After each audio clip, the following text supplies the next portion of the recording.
দেশের প্রতিটি সংসদীয় আসনে বিএনপির একাধিক যোগ্য এবং জনপ্রিয় প্রার্থী থাকা সত্ত্বেও প্রত্যেককে প্রতিটি মানুষকে নিশ্চয়ই মনোনয়ন দেওয়া সম্ভব নয়। এই বাস্তবতার কারণে হয়তো কিছু সংসদীয় আসনে বিএনপি দলীয় প্রার্থী মনোনয়ন বঞ্চিত হবেন। বিএনপির সর্বস্তরের নেতাকর্মী সমর্থকদের কাছে আমাদের প্রত্যাশা, দেশ এবং জনগণের বৃহত্তর স্বার্থে, গণতন্ত্রের স্বার্থে আপনারা এই বাস্তবতাটিকে মেনে নেবেন। দয়া করে দলের সিদ্ধান্তকেই চূড়ান্ত হিসাবে গণ্য করবেন।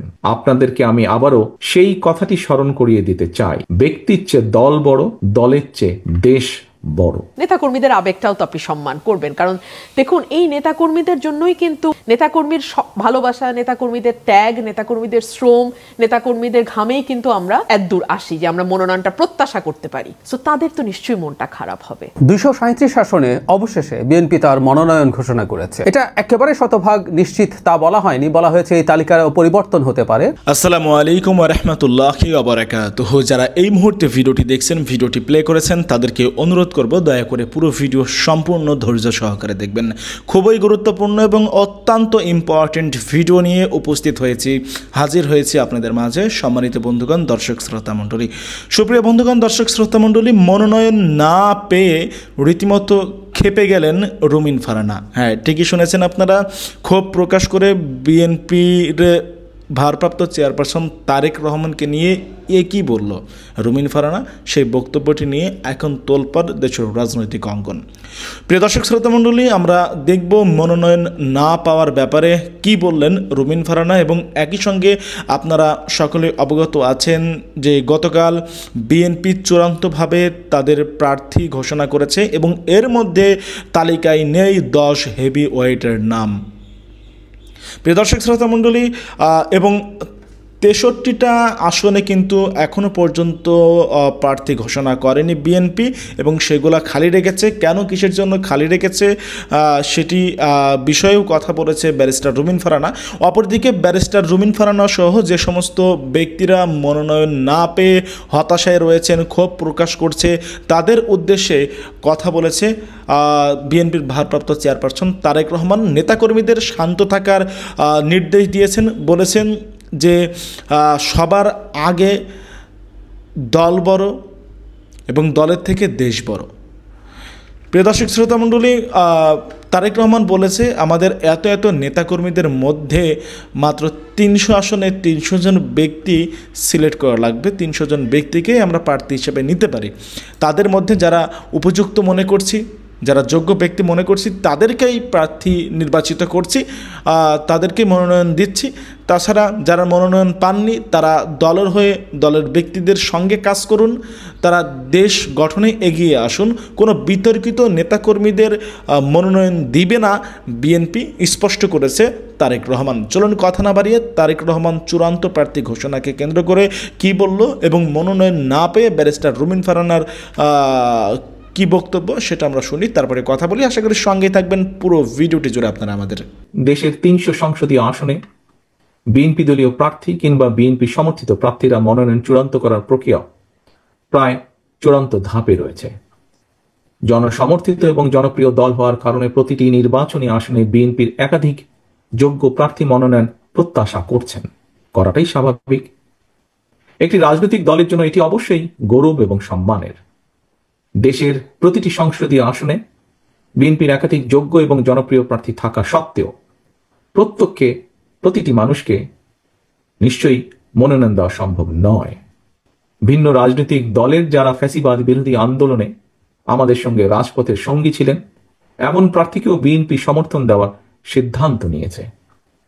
এই বাস্তবতার কারণে হয়তো কিছু সংসদীয় আসনে বিএনপি দলীয় প্রার্থী মনোনয়ন বঞ্চিত হবেন। বিএনপির সর্বস্তরের নেতাকর্মী সমর্থকদের কাছে আমাদের প্রত্যাশা, দেশ এবং জনগণের বৃহত্তর স্বার্থে, গণতন্ত্রের স্বার্থে আপনারা এই বাস্তবতাটিকে মেনে নেবেন। দয়া করে দলের সিদ্ধান্তকেই চূড়ান্ত হিসাবে গণ্য করবেন। আপনাদেরকে আমি আবারও স্বাধীনতার ঘোষকের সেই কথাটি স্মরণ করিয়ে দিতে চাই, ব্যক্তির চেয়ে দল বড়, দলের চেয়ে দেশ বড়। শীঘ্রই পর্যায়ক্রমে বিভিন্ন আসনে বিএনপির মনোনীত দলীয় প্রার্থীদের নাম আমরা জানিয়ে দেব দলের পক্ষ থেকে। দল যাকে যে আসনে নমিনেশন দেবে বা দেয়, অনুগ্রহপূর্বক তাকে বিজয়ী করে আনার জন্য ঐক্যবদ্ধভাবে প্রত্যেকে বাংলাদেশ জাতীয়তাবাদী শক্তিতে বিশ্বাসী প্রতিটি মানুষ দয়া করে কাজ করবেন। মনে রাখবেন, আপনাদের চারপাশে সুপ্ত আকাঙ্ক্ষা নিয়ে গুপ্ত স্বৈরাচার কিন্তু ওত পেতে রয়েছে। সুতরাং আপনাদের নিজেদের মধ্যে রেষারেষি, বিবাদ, বিরোধ এমন পর্যায়ে নেওয়া ঠিক হবে না যাতে করে প্রতিপক্ষ আপনাদের মধ্যেকার বিরোধের সুযোগ নিতে পারে। আপনাদেরকে আরেকটি বিষয় আমি স্মরণ করে দিতে চাই। প্রতিটি সংসদীয় আসনে বিএনপির একাধিক প্রার্থী, আপনারা যারা নিজ নিজ এলাকায় জনগণের সমর্থন পেতে গণসংযোগ করছেন, আপনারা সবাই কিন্তু শেষ পর্যন্ত শহীদ জিয়ার অনুসারী, খালেদা জিয়ার সৈনিক, বিএনপির কর্মী, ধানের শীষের সমর্থক। মনে রাখবেন, ধানের শীষ জিতলে আপনি জিতেছেন বা জিতছেন বা জিতবেন। বিজয়ী হবেন দেশ এবং গণতন্ত্র। সবশেষে নেতাকর্মীদের প্রতি আমার আহ্বান, স্বাধীনতার ঘোষকের প্রতি অমর্যাদা হয় দেশ এবং জনগণের জন্য মাদার অফ ডেমোক্রেসির অবদান প্রশ্নবিদ্ধ হয়। আপনারা এমন কোনো আচরণ দয়া করে করবেন না। সারা দেশে বিএনপির লাখো কোটি সমর্থক বিব্রত হয়, আপনারা কেউ এমন কোনো আচরণ দয়া করে করবেন না। আপনারা জনগণের সঙ্গে থাকুন, জনগণকে সঙ্গে রাখুন। আপনার কাঙ্ক্ষিত যে আসন, সেখানে এখন পর্যন্ত ফলাফল জানা যায়নি কি পাচ্ছেন বিএনপির টিকিট। এই যে অনেকগুলো আসন এখন পর্যন্ত ছেড়ে রাখা হলো, সেখানে আসলে কাদের সাথে সম্ভাব্য জোট হতে পারে বা সে আলোচনা কতদূর এগোলো সেটা একটা। এর পাশাপাশি কিছু কিছু ক্ষেত্রে দেখা যাচ্ছে যে রাস্তায় আগুন জ্বালিয়ে, টায়ার জ্বালিয়েও অনেক ক্ষেত্রে যারা মনোনয়ন পাননি তাদের সমর্থকরা প্রতিবাদ করেছেন। সেই দিকটা আসলে বিএনপি সামাল দিয়ে উঠতে পারবে কিনা? দেখুন, জোটের সঙ্গে তো আলোচনা হচ্ছে।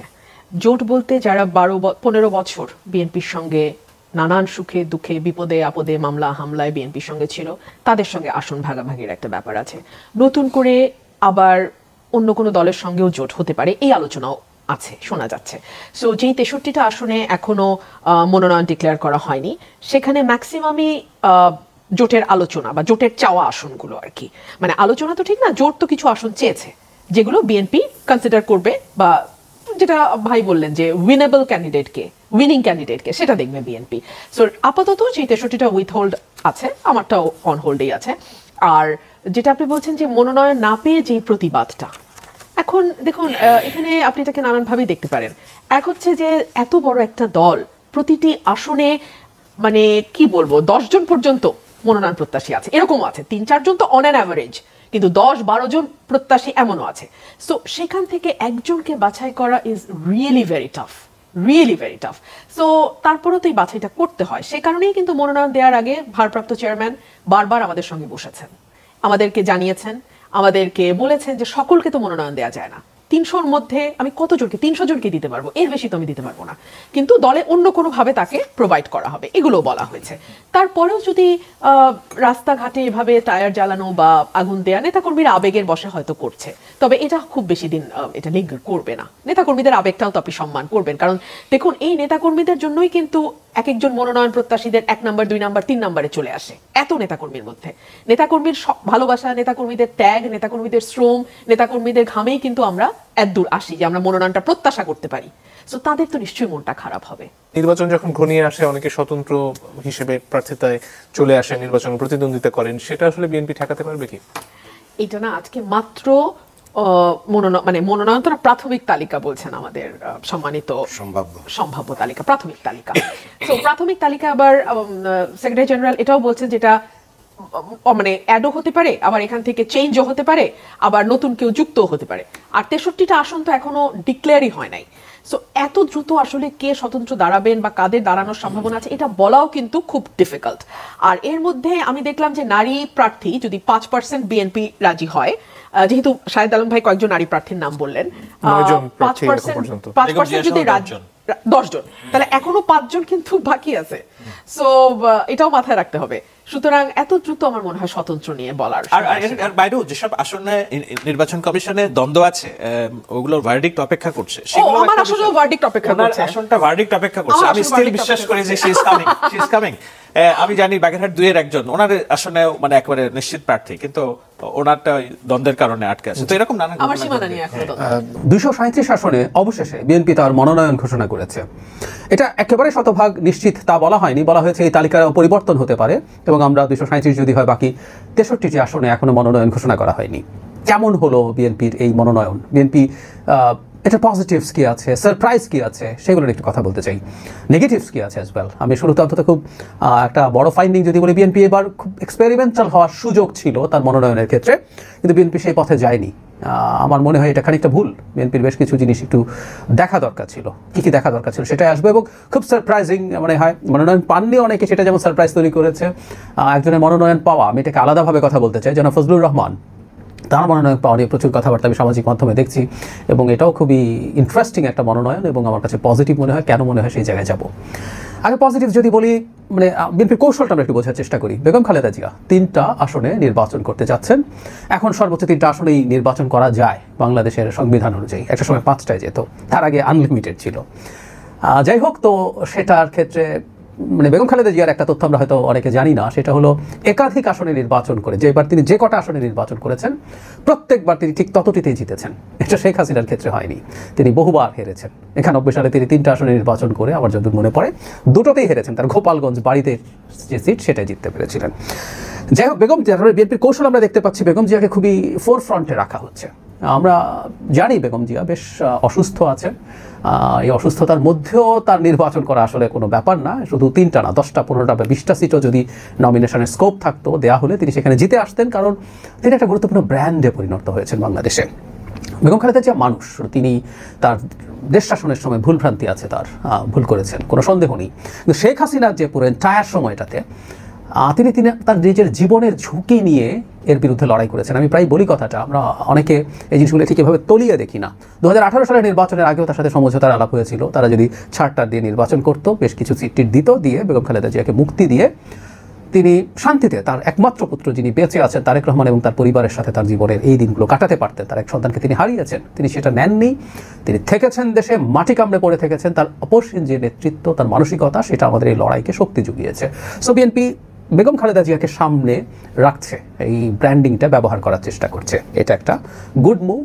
একই সাথে তিনি যদি এমপি হন, অনেকে ভাবছিল তিনি নির্বাচন করেন কিনা, তিনি যদি এমপি হন, এই আলাপ কেউ কেউ করতে পারেন যে তিনি কিছুদিনের জন্য প্রাইম মিনিস্টার হবেন কিনা, এই আলাপও তাহলে থাকলো আর কি, যদি প্রয়োজন হয় তাকে সেটা করা যেতে পারে। জনাব তারেক রহমান প্রথমবারের মতো নির্বাচন করছেন।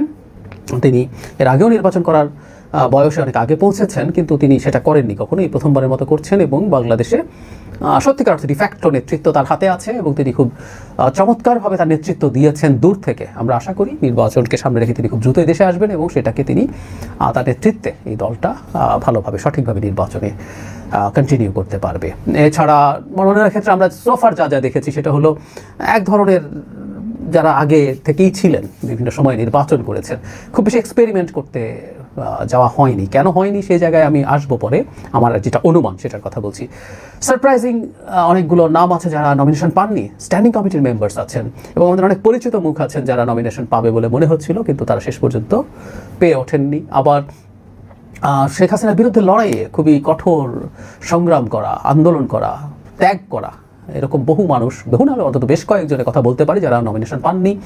আবার সেই অর্থে অ্যাক্টিভ ছিলেন না এমন মানুষজন পেয়েছেন। আমি খুব নাম ধরে আর এই আলোচনাগুলো এখন করতে যাচ্ছি না। এই হচ্ছে মোটা দাগে ব্যাপার। কিন্তু যে কথাটা আমি শুরুতে বলেছিলাম, আমি আবারও বলছি, আমি ফজলুর রহমানকে নিয়ে কথা বলবো আলাদাভাবে, মানে এই ভিডিওর শেষের দিকে।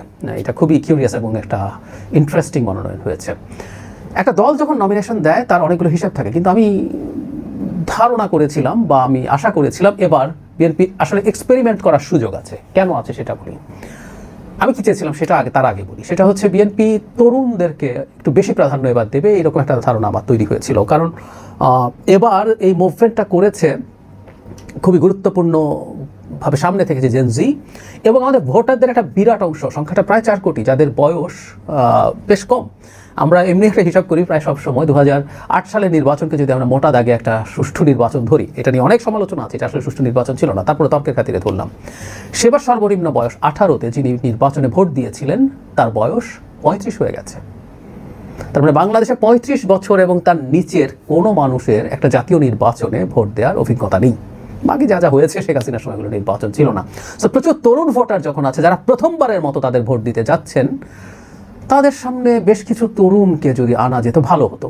কিছু তরুণ এসছেন যারা মূলত আসলে তাদের পারিবারিক লিগ্যাসি থেকে এসছে, ঠিক নিজের জায়গা থেকে মাঠে থাকা, কাজ করা বা কোনো না কোনোভাবে পরিচিতি তৈরি করা তরুণদের আরও বেশি সুযোগ দেওয়ার সুযোগ ছিল বলে আমি মনে করি। বা দলের বাইরেও কেউ কেউ আছেন যারা মানে যাদের ক্ষেত্রে পরিচিতি আছে, মানুষ চেনেন, জানেন, সুনাম আছে, এই ধরনের মানুষজন ক্যান্ডিডেট হতে পারতেন এবার। কারণ এবার বিএনপি কিছু পরাজয় অ্যাফোর্ড করতে পারতো। আমি একটা উদাহরণ দিই, মানে বিএনপি কত সিট পেতে পারে অনেকে নানান নানান কথাবার্তা বলেন। জামাতের ওই ছাত্র সংসদ নির্বাচন দেখে বলে ফেলেন যে জামাত অনেক ভালো কিছু করে ফেলবে, জামাতের সাথে ইসলামী দলগুলো যদি জোট হয়। এবং আমরা যে আলাপ করছি এটা হতেই পারে, সেটা হচ্ছে আওয়ামী লীগ তাদের একটা অংশকে মোটামুটি কনভিন্স করাতে পারবে জামাতকে ভোট দিতে। জামাতকে কেন ভোট দেওয়াতে পারে এইসব নিয়ে আলাপ করেছি, আজকে আর কথা বলছি না। অনেকে মনে করেন এই সব কিছু হলে তারা নির্বাচনে জিতে যেতে পারে। আমি আসলে কোনোভাবেই সেটা মনে করি না। জামাত এককভাবে বা তার সাথে ইসলামী দলগুলো যে জোট আছে সেটা যদি কার্যকরী হয়ে ওঠেও, সেই জোটের মধ্যে আলটিমেটলি কতটাই বা সিট যেতে পারে? 25-30 সিট জামাত যদি পায়, 35, 40, 50, 60, মানে এটাকে 100 পর্যন্ত কি নেওয়া যায়? সব কিছু আমরা যদি দিবা স্বপ্নও দেখি, জামাতের ভোট বাড়বে, এটা ফর শিওর। কারণ হচ্ছে জামাতের ভোট বাড়ছে, এটা বুঝতে পারি। আমি বারবার এই কথাটা বলছি, ভোট বাড়া আর সিট বাড়া কিনা এটা জামাতও বোঝে, এই জন্যই তারা লোয়ার হাউসেও প্রপোর্শনাল রিপ্রেজেন্টেশন চায়। ইভেন জামাতের ভোটের পার্সেন্টেজ যদি 20%-এও গিয়ে ঠেকে, তারপরও দেখা যাবে সে সিট আসলে প্রপোর্শনাল রিপ্রেজেন্টেশনে যে 60টা বা 60 পাওয়ার কথা সেটা সে পাবে না। এই কথাগুলো কেন বলছিলাম? বিএনপি এবার হার অ্যাফোর্ড করতে পারে। সে যদি তার যতগুলো সিট পাওয়ার কথা ছিল একেবারে কঠোর স্ক্রুটিনি করে দেওয়ার পর তার কাছ থেকে যদি সে 5, 10টা, 15টা সিট হেরেও যেত, এবার তার নির্বাচনে বিপর্যয় হয়ে যেত না। কোনো একটা সময় হয় যখন আওয়ামী লীগ বিএনপি নির্বাচন আগে ছিল, তখন প্রতিটা সিট ম্যাটার করতো। এবার বিএনপি এই ধরনের কিছু এক্সপেরিমেন্ট করতেও পারতো, করলে তার ভবিষ্যতের কৌশলের জন্য ভালো হতো। যে একটা বেশ তরুণ একজনকে যদি দেই, সে কেমন হয়, বা দলে আছেন কিন্তু দলে ঠিক অত অ্যাক্টিভ ছিলেন না, কিন্তু দলে অন্য না কোনোভাবে তিনি দলের মধ্যে পরিচিত, বা বাইরে থেকে কাউকে এড়ে দেওয়া, নানান রকম এক্সপেরিমেন্ট করার সুযোগ এবার ছিল। বিএনপি এই সুযোগটা গ্রহণ করেনি। কেন করেনি সেটারও একটা ধারণা আসলে করা যেতে পারে। সেটা হচ্ছে এই 3টা নির্বাচন তো হয়নি, ফলে প্রচুর নেতাকর্মী জমে গেছেন যারা নির্বাচন করতে চান। এটা হলো মনে হয় মেজর কারণ। আমি একটা হিসাব করে দেখেছি, এরকম 2008 সালের কথা বললাম, সেই নির্বাচনটাকে যদি আমরা মোটা দাগে সুষ্ঠু নির্বাচন ধরি, 8 সালে যে নমিনেশন পান নাই কোনো নেতা ধরে নিলাম, তার বয়স অ্যারাউন্ড 60। বাংলাদেশের রাজনীতিতে খুব বেশি বয়স না। 60 বছরের একজন নেতা যিনি 8 সালে নির্বাচনে প্রার্থী হতে পারেননি, চেয়েছিলেন, এই পুরো শেখ হাসিনা রেজিমের পর 17 বছর পর তার বয়স 77 বছর, 78 বছর হয়ে গেছে। ফলে সম্ভবত বা হয়তো অনেকের ক্ষেত্রে এটা শেষবারের মতো নির্বাচন করার ব্যাপার। ফলে মারাত্মক চাপ আছে, এটা আমি বুঝতে পারি। সেই কারণেই সম্ভবত শেষ পর্যন্ত কোনো এক্সপেরিমেন্ট করার সুযোগ হয়তো নাও হয়ে উঠতে পারে। কিন্তু তারপরও মানে আমি জানি জায়গাটা খুবই জটিল। আবার কিছু মানুষের কথা বললাম যারা খুব বেশি ফোকাসে ছিলেন না শেখ হাসিনার সময়, দেশের বাইরে পুরোটা সময় ছিলেন, এমন মানুষজনও মনোনয়ন পেয়েছেন। একটা দল যখন নির্বাচন করে, এবং বিশেষ করে যে দলটা সরকার গঠন করার মতো সম্ভাবনা থাকে, তাকে অনেক কিছু হিসেব করতে হয়, দেশের অভ্যন্তরে, দেশের বাইরের সব হিসেব নিকেশ একত্র করে আসলে তাকে সিদ্ধান্ত নিতে হয়। সেই বিবেচনায় যদি বলি, সেগুলো নিশ্চয়ই এখানে কাউন্টেড হয়েছে। মোটা দাগে বলবো, মানে খুব সারপ্রাইজ কিছু না, বিএনপির সুযোগ ছিল অন্তত কিছু সারপ্রাইজ তৈরি করার, বিএনপি সেটা না করার সিদ্ধান্ত নিয়েছে। এটা তাদের জায়গা থেকে সিদ্ধান্ত। যারা ফজলুর রহমানের কথা বলছি, ফজলুর রহমান সাহেবের যে মনোনয়ন, সেটা নিয়ে উনি রীতিমতো শোকজ পেয়েছিলেন দল থেকে। সত্যি বলতে যারা ফজলুর রহমানের বক্তব্য আমার মাঝে মাঝে মনে হয়েছে উনি আসলে একটু লাগাম ছাড়াচ্ছেন, এবং দলের উচিত ছিল তাকে বহু আগে সতর্ক করা, এটা আমি মনে করি। বিশেষ করে আওয়ামী লীগ প্রশ্নে, মুক্তিযুদ্ধ প্রশ্নে ওনার বক্তব্যের সাথে আমি একেবারেই একমত, যেটা নিয়ে অনেক সমালোচনা তৈরি হয়েছে। কিন্তু আওয়ামী লীগ প্রশ্নে তিনি আওয়ামী লীগকে দল হিসেবে এক ধরনের ছাড় দিয়ে কথা বলছিলেন, যেটা বিএনপির মধ্য থেকে কারো বলা পলিটিক্যালি ওয়াজ ভেরি ইনকারেক্ট। এটা করেছেন উনি। তার পরবর্তীতে যাই হোক, এখন তার মনোনয়ন দিয়ে বিএনপি আসলে কিছু বার্তা দিতে চেয়েছে, আমার কাছে মনে হয়। এই বার্তাগুলো আমি একটু বলি। প্রথমত, বিএনপির মধ্যে থেকে বিএনপির যে পার্টির পারসেপশন, তার বাইরে গিয়ে কথা বলা একজন মানুষকে বিএনপির মনোনয়ন দিল। বিএনপি তার ভিন্ন মতকে অ্যাকোমোডেট করছে, এই বার্তাটা বিএনপি দিতে পারলো। ইটস এ গুড মেসেজ যে আমি আমার এই ধরনের মানুষজনকে আমি অ্যাকোমোডেট করি, তাকে তার প্রতি অসন্তুষ্ট হয়ে তাকে শোকজ দেওয়ার পরও তাকে আমি নমিনেশন দিই। এটা একটা গুরুত্বপূর্ণ বার্তা। অ্যাট দ্য সেম টাইম আমার কাছে আরও বেশি গুরুত্বপূর্ণ মনে হয় সেটা হচ্ছে জনাব ফজলুর রহমান একটা গুরুত্বপূর্ণ অস্ত্রে পরিণত হবেন ভবিষ্যতে বিএনপির জন্য মুক্তিযুদ্ধের বয়ানকে সামনে আনতে। আমরা খেয়াল করব জামাতের লোকজন এবং জামাতের সাথে অ্যালাইন্ড দেশি বিদেশি ইনফ্লুয়েন্সাররা মুক্তিযুদ্ধ ইজ ডেড, এই ইস্যুটা ডেড হয়ে গেছে, কেউ মুক্তিযুদ্ধের কথা বললেই সে ভারতীয় বা আওয়ামী লীগ হয়ে যাবে, এই ধরনের মেসেজ দেওয়ার চেষ্টা করেন। এটা আসলে তাদের ভীতির কারণ। মুক্তিযুদ্ধ আওয়ামী লীগের চলে যাওয়ার সাথে মরে গেলে জামাতের সুবিধা হতো, ওই সময়কার তাদের যাবতীয় কথাবার্তা, তাদের যা যা কাজটা ছিল এই কথাবার্তাগুলো তাদেরকে ভীত করে তোলে। মুক্তিযুদ্ধ ডেড ইস্যু হলে ডাকসু নির্বাচনে এত জয়ের পর রায়ের বাজার গিয়ে ডাকসুর প্রতিনিধিরা যারা নির্বাচিত হয়েছেন তারা গিয়ে ওখানে দোয়া করতেন না মুক্তিযোদ্ধাদের জন্য। এখনো আকারে ইঙ্গিতে যদি কিন্তু দিয়ে ডাক্তার শফিক ক্ষমা চাইতেন না, ক্ষমা চাওয়ার ভান অ্যাটলিস্ট করতেন না, ক্ষমা চান নাই ভান করেছেন, এই ভানটুকুও করতেন না। আমরা প্রায় একটা কথা বলি, বহুবার আমি বলেছি, মুক্তিযুদ্ধের ইতিহাসের আওয়ামীকরণের বিরুদ্ধে আমরা, এটা হলো খুব সিরিয়াস ব্যাপার। আওয়ামী ইতিহাস আমরা নেই না, আওয়ামী লীগের সময় কথা বলেছি, যারা আজকে এগুলো বলেন তারা আগের ওগুলো একটু মনে রাখতে পারলে ভালো হতো। কিন্তু মুক্তিযুদ্ধ আছে এবং এই মুক্তিযুদ্ধে বিএনপির গৌরবোজ্জ্বল ভূমিকা আছে। তাদের দলের প্রধান প্রতিষ্ঠাতা যিনি প্রধান এবং উনি মুক্তিযুদ্ধের সাথে আমাদের স্বাধীনতার ঘোষক করি, সেক্টর কমান্ডার, জেড ফোর্সের কমান্ডার। সো এবং শুধু সেটা না, বিএনপির প্রতিষ্ঠাতাদের মধ্যে বিরাট সংখ্যক মুক্তিযোদ্ধা ছিলেন, এখনও প্রচুর মুক্তিযোদ্ধা বিএনপিতে আছেন। সো বিএনপি মুক্তিযুদ্ধের ন্যারেটিভ মাঠে আনবে এবং সেই জায়গায় জনাব ফজলুর রহমান সবচেয়ে ভালো চয়েসগুলোর একটা। উনি মুক্তিযোদ্ধা, উনি প্যাশনেট, উনি ইমোশনাল এবং প্যাশনেটলি অনেক কথা বলেন। সুতরাং বিএনপি মুক্তিযুদ্ধের বয়ানটা যদি তিনি নির্বাচিত হন সংসদে এবং সংসদের বাইরে তো বটেই রাখবে এবং জনাব ফজলুর রহমানকে চুজ করার মাধ্যমে বিএনপি এই বার্তাটাও দিচ্ছে এবং আমি মনে করি এটা সঠিক বার্তা। আমি আবারও বলছি, আমরা একটা আসলে অবজেক্টিভ হিস্ট্রি তো হয় না, তারপর মোটামুটি একটা অবজেক্টিভ হিস্ট্রির কাছাকাছি মুক্তিযুদ্ধের একটা অবজেক্টিভ হিস্ট্রির আলাপ আমরা আনবো এবং সেটাকে প্রচুর ডিসকোর্সের মাধ্যমে সেটা আমাদের জনমানুষের জনপরিসরে সেটাকে এস্টাবলিশ করার চেষ্টা করব এবং সেই সময় এবং সেই মুক্তিযুদ্ধের ইতিহাস নিয়ে রাজনীতি হতে হবে।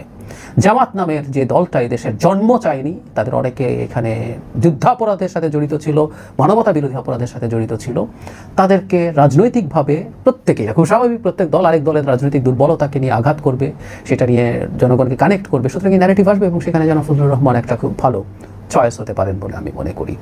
এই হচ্ছে মোটা দাগে। আর বাকি 67টা এখনও 63টা এখনও মনোনয়ন দেওয়া নেই। সবই যে জোটের জন্য তা না, আমার কাছে মনে হয় জোটের সিট খুব বেশি হবে না। এনসিপি যদি সরকারের বিএনপির সাথে নির্বাচন করতে রাজি হয় সেই ক্ষেত্রে সম্ভবত 25 থেকে সর্বোচ্চ 30টা অন্য সব শরিকদেরকে নিয়ে ছাড়া হতে পারে।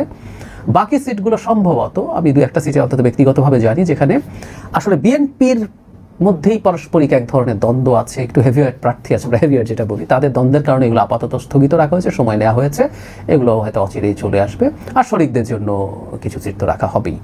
মোটা দাগে বা খুব বেশি নতুনত্ব আছে তা না, তারপরও মানে আমরা যেটা চাই আর কি, চেয়েছিলাম অ্যাজ আর্লি অ্যাজ পসিবল এটা ঘোষিত হোক, এটা ঘোষিত হয়েছে। এটা ঘোষিত হওয়ার মাধ্যমে নির্বাচনে যে এক ধরনের বাতাস বওয়া সেটা শুরু হবে। যেমন বহু আগে কাজটা করেছে বিএনপি করলো, অন্যরা করুক, আমি এনসিপিরও জানি না এটা নিশ্চিত কিনা, বেশ কিছু ক্ষেত্রে তাদের কিছু সিটের কে কোন সিটে নির্বাচন করতে পারেন এই ধরনের খবর আসছে।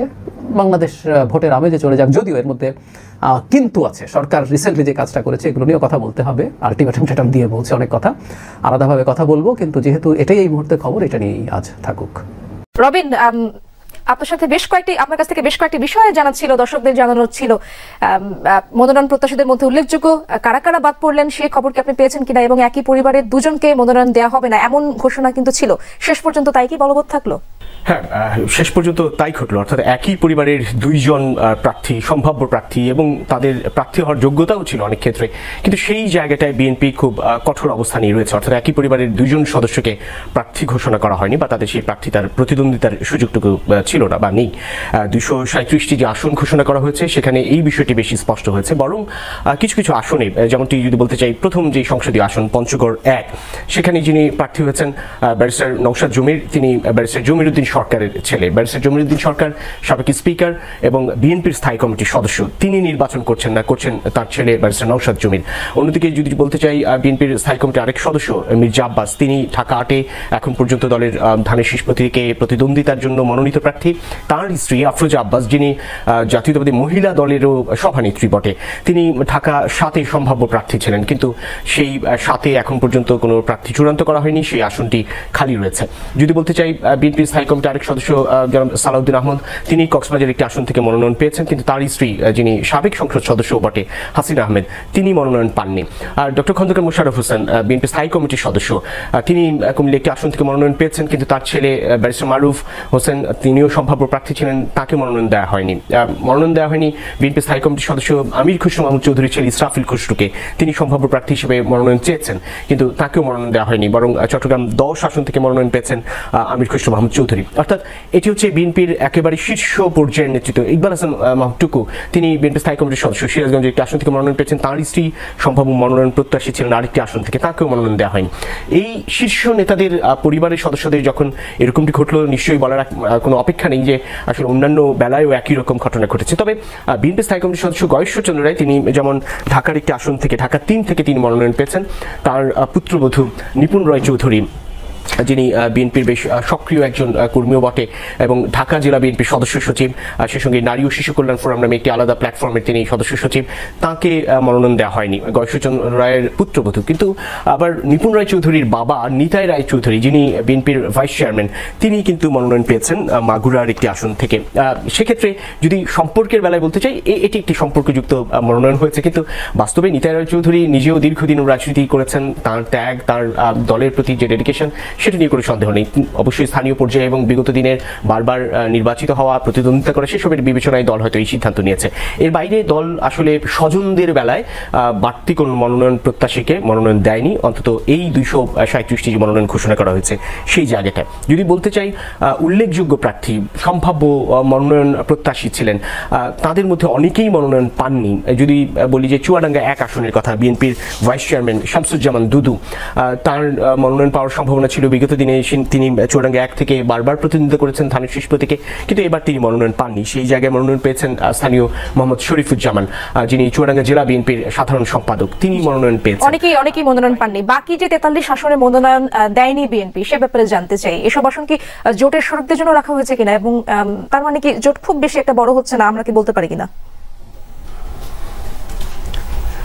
ঠিক এরকমটি নয়, এখনো চূড়ান্ত সমীকরণ আসলে বলা মুশকিল যে শেষ পর্যন্ত জোট আসলে কত বড় হয়ে ওঠে। যদিও বিএনপি বলছে বৃহত্তর জোট করবে, কিন্তু বৃহত্তর জোট যদিও হয়, সেক্ষেত্রে সেই জোটের জন্য প্রার্থীদের জন্য কতটা আসন বরাদ্দ থাকবে সেটি আসলে এই সংখ্যা থেকে স্পষ্ট অনেকটা।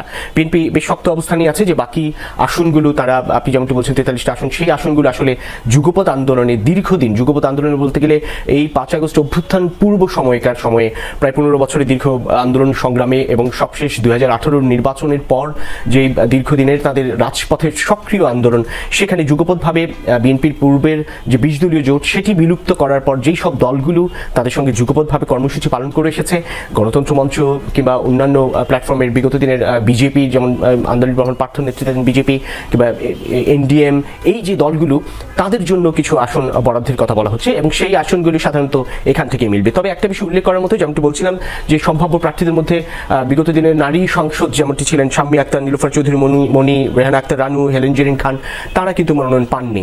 এবং সে সঙ্গে উল্লেখ করার মতো চট্টগ্রামে যেমন মীর হেলাল মিন নাসির, তার বাবা জীবিত অবস্থায় রয়েছেন, কিন্তু সেই জায়গায় মীর হেলাল মনোনয়ন পেয়েছেন। এইরকম কিছু তরুণ মুখকেও সামনে, যেমনটা বলছিলেন রবিন, অনেকেই মনোনয়ন পাননি, অনেকগুলো নামই আপনি তুলে ধরলেন। ধন্যবাদ আপনাকে রবিন আমাদের সাথে যুক্ত হওয়ার জন্য। সম্মানিত বন্ধুগণ, দর্শক শ্রোতা মণ্ডলী, আপনারা আপনাদের ব্যক্তিগত মতামত, অপিনিয়নটা অবশ্যই কমেন্টে লিখে জানাবেন। আপনারা কি বলতে চান, আপনাদের মতামত, অপিনিয়নটা কি থাকবে। সম্মানিত বন্ধুগণ, দর্শক শ্রোতা মণ্ডলী, আপনারা কি মনে করেন, বিএনপি কি সঠিক সিদ্ধান্ত নিয়েছে? 10 জন হেভিওয়েট প্রার্থীকে মনোনয়ন দেয়নি, প্রার্থী ঘোষণা করেনি, বিএনপি চূড়ান্তভাবে প্রার্থী ঘোষণা করেছে। প্রিয় দর্শক শ্রোতা মণ্ডলী, এই 240টা আসনে তারা প্রার্থী ঘোষণা করেছে, এখনও পর্যন্ত 63টা আসন খালি রেখেছে। প্রিয় দর্শক শ্রোতা মণ্ডলী, বিএনপির ভারপ্রাপ্ত চেয়ারপারসন তারেক রহমানের দাবি, যাদেরকে যোগ্য মনে হয়েছে তাদেরকেই তিনি প্রার্থী বা ঘোষণা করেছে বা মনোনয়ন দেওয়ার সিদ্ধান্ত নিয়েছে। এখনও পর্যন্ত যাদেরকে মনোনয়ন দেওয়া হয়নি বা যারা মনোনয়ন না পেয়ে হতাশায় আছেন তাদের উদ্দেশ্যে তারেক রহমানের বক্তব্য যে তারা যেন দলের হয়ে কাজ করে, দেশের হয়ে কাজ করে নেতাকর্মীদের সঙ্গে। পরবর্তীতে তাদের অবশ্যই মনোনয়ন দেওয়া হবে যদি তারা ভালোভাবে কাজ করে দেশ ও জনগণের স্বার্থে। অপরদিকে ব্যারিস্টার রুমিন ফারহানা তিনি জানিয়েছে মনোনয়ন না পাওয়া কিংবা প্রার্থী না হওয়া নিয়ে তার মতামত, ওপিনিয়ন। প্রিয় দর্শক শ্রোতা মণ্ডলী, সর্বোপরি একটা কথা বলতে চাই, কোনো বিতর্কিত নেতাকর্মীদের যেন মনোনয়ন দেওয়া না হয়। এবং একই সাথে এটাও বলতে চাইব যে বিএনপির নেতাকর্মীদের উচিত ফ্যাসিবাদী ভূমিকায় না গিয়ে দেশ ও জনগণের স্বার্থে, দেশ ও জনগণের হয়ে কাজ করা।